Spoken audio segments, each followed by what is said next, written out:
કાચી કેરીમાંથી આજે મીઠા આંબોળિયા બનાવીશું અને એ પણ એકદમ ઉજળા ઉજળા એવા બનશે અને એને તમે મુખવાસ તરીકે ખાઈ શકો. અને ખાસ વાત એ છે કે ઝીણા ટુકડામાં બનાવીશું. જનરલી આંબોળિયા તમે જોયા હશે કે લાંબી સ્ટ્રીપમાં હોય છે, પરંતુ આ રીતે ઝીણા ટુકડામાં બનાવો ને તો ચમચીમાં લઈને ખાવાનું પણ સરળ પડે અને બગાડ પણ નહીં થાય. તો શરૂઆત કરીએ. નમસ્કાર, હું કલ્પના અજય નાયક. મારા કિચનમાં આપ સૌનું સ્વાગત છે. આ એક મોટી ટોટાપુરી કેરી છે કે જે વજનમાં 300 ગ્રામ છે. કેરીની ટોચના ભાગને આપણે કાપી નાખીશું અને છાલ ઉતારી લેવાની છે. મીઠા આંબોળિયામાં આ કેરી તમે વાપરો ને તો ઓછી ખાટી હોવાના કારણે ગળપણ પણ વધારે પડતું એડ નહીં કરવું પડશે.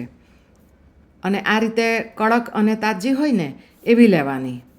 આ અગાઉ મેં હમણાં જ થોડા દિવસ પહેલાં આ તોતાપુરી કેરીમાંથી મસાલા આંબોળિયાની રેસીપીનો વિડીયો પણ આ ચેનલ પર પોસ્ટ કરેલો છે.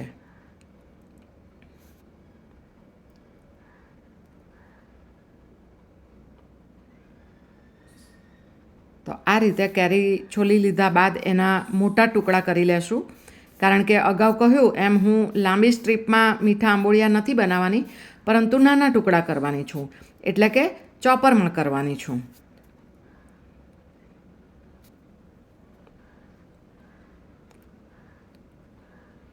ગોટલીના ભાગે કોઈ કડક ભાગ હોય ને તો એને રિમૂવ કરી દેવાનો.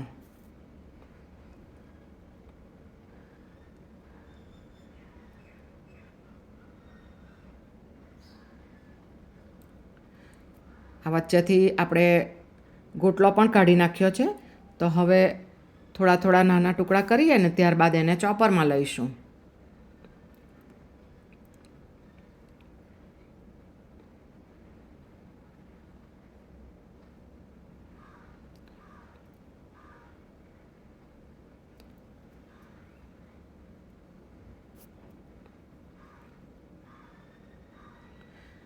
આ રીતે ચોપરમાં લઈને સાધારણ નાના ટુકડામાં ચોપ કરી લઈશું કે જેથી ફટાફટ બની જશે.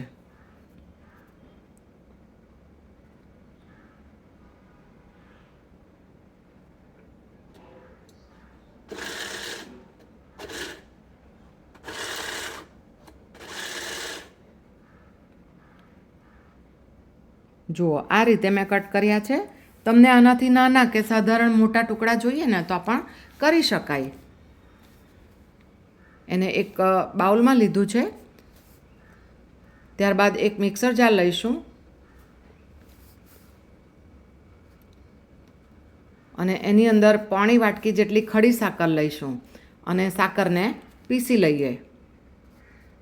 300 ગ્રામ કેરી છે એની સામે મેં પોણી વાટકી જેટલી સાકર લીધી છે કે જે પૂરતી છે. સાકરને કેરી સાથે સારી રીતે મિક્સ કરી લઈએ.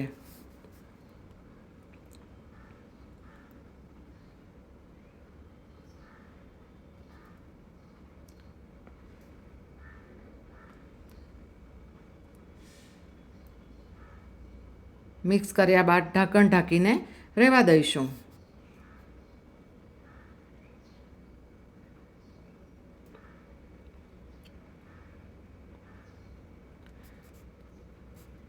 એકાદ કલાક થાય એટલે કેરીને ચમચી વડે હલાવી લેવાની. સાકર થોડી થોડી પીગળવા માંડી છે તો સારી રીતે હલાવી લેવાની અને ફરીથી ઢાંકીને રાખીશું.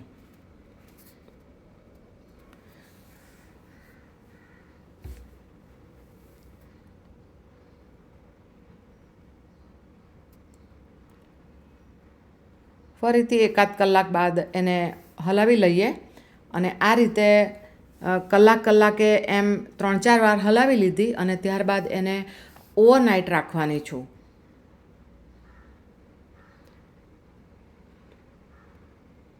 સરસ પાણી છૂટું પડવા માંડ્યું છે. હવે બીજા દિવસે સવારે જોઈએ તો સાકર જુઓ સંપૂર્ણપણે ઓગળી ગઈ છે અને કેરી સાથે મિક્સ થઈ ગયું છે અને પાણી સરસ રિલીઝ થઈ ગયું છે. તો હવે એક કાણાવાળું સાધન લીધું છે અને નીચે બાઉલ રાખ્યું છે. તો કેરીને કાણાવાળા સાધનમાં લઈ લઈએ કે જેથી સાકરનું જે પાણી છે તે સારી રીતે નીતરી જાય. અને આ પોઝિશનમાં એને એકાદ કલાક રાખીશું.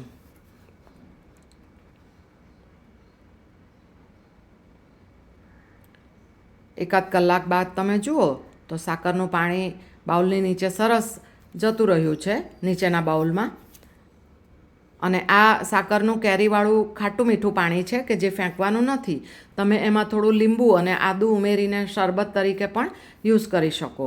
હવે એક પ્લેટમાં બટર પેપર મૂક્યું છે અને એના ઉપર આ નિતારેલ કેરીના ટુકડા લઈને છૂટા છૂટા પાથરી દઈએ અને 2 દિવસ ઘરમાં જ રાખીશું. બહાર તડકામાં નથી મૂકવાનું, એ ખાસ યાદ રાખજો. અને 2 દિવસ રાખો, એમાં દિવસમાં 2-3 વાર ચમચી વડે અંદર કેરીને ફેરવી લેવાની, ઉપર નીચે કરી લેવાની. પંખા નીચે મૂકવાની પણ જરૂર નથી.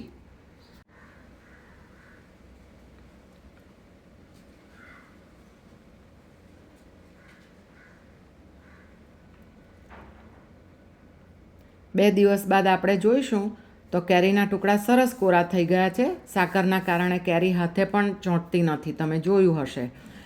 તો હવે આ ટુકડાને એક પ્લેટમાં લઈ લઈશું.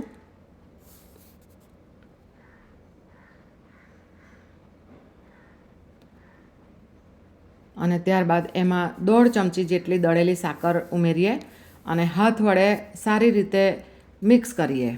એટલે કેરીના ટુકડા બોટલમાં ભરીશું ને ત્યારબાદ પણ એકબીજા સાથે બિલકુલ ચીપકશે નહીં.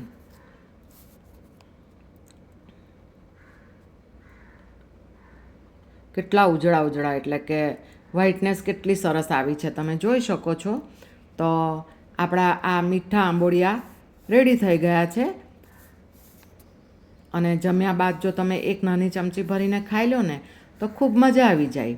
અને કશે ટૂરમાં કે બહારગામ જવાના હો ત્યારે નાની બોટલમાં ભરીને લઈ જાઓ તો પણ ખાવાની મજા આવે. અને એટલો ટેસ્ટી લાગે ને આ મુખવાસ, એટલે કે મીઠા આંબોળિયા, કે તમે બોટલ ખોલો ને તો 2-3 ચમચી તો તમે ખાઈ જ જાઓ. મન થઈ જ જાય કે વધારે ખાઉં થોડો, એટલા સ્વાદિષ્ટ લાગે. અને આ આંબોળિયાને ફ્રીઝમાં મૂકવાની પણ જરૂર નથી. અને તમને આ ઝીણા અને મીઠા આંબોળિયાની રેસીપી કેવી લાગી તે મને કોમેન્ટમાં જરૂરથી લખજો.